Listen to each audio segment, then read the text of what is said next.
उनको हम लोगों को छोड़कर गए होते। ऐसे में आज पूरे परिवार के साथ हम लोग आए हैं।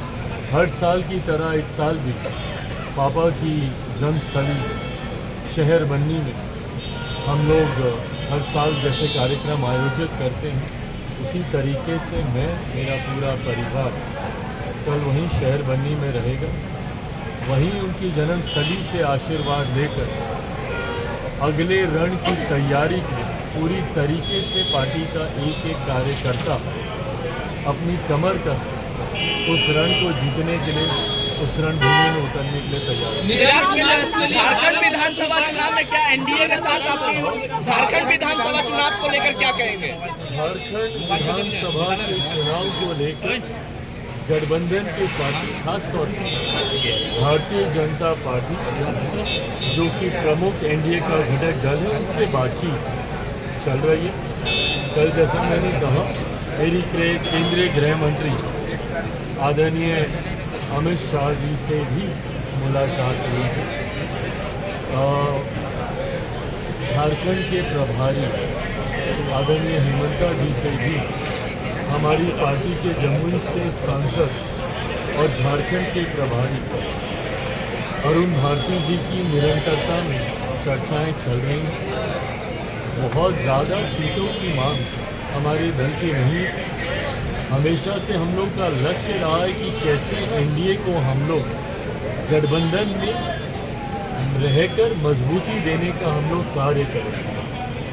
उदाहरण के तौर पर जम्मू कश्मीर में हम लोगों ने चुनाव नहीं लड़ा, हरियाणा में भी हम लोगों ने चुनाव नहीं लड़ा, पर झारखंड एक ऐसा राज्य है, जब मेरा जन्म हुआ था तब बिहार और झारखंड एक ही राज्य था।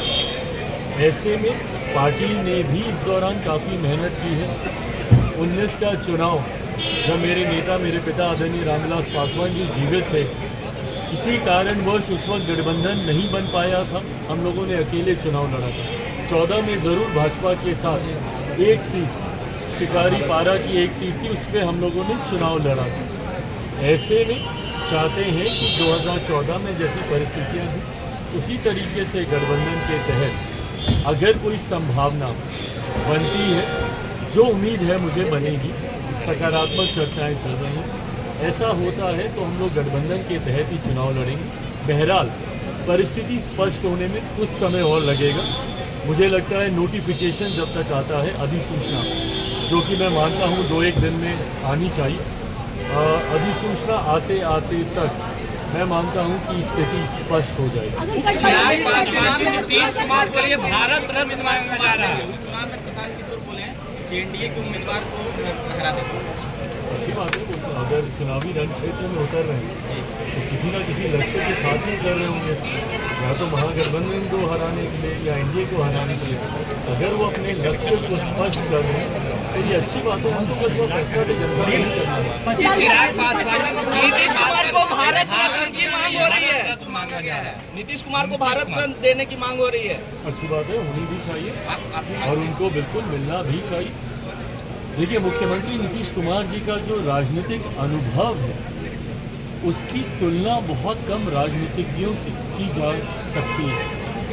आप उनकी राजनीति से सहमत, असहमत ज़रूर हो सकते हैं, पर इस बात को झुकाया नहीं जा सकता जिस पृष्ठभूमि से वो आते हैं और जिस संघर्ष के साथ वो राजनीति में एक ऐसे मुकाम तक पहुँचे जहाँ पर लंबे समय तक एक धुरी वो भारत की राजनीति की वो बने रहे। ऐसे में उनके पार्टी के नेताओं, सदस्यों को लगता है, मैं भी मानता हूँ कि उनमें हर वो गुण है, उनमें हर वो सामर्थ्य है जिसके लिए भारत रत्न जैसे सम्मान से उन्हें सम्मानित किया गया।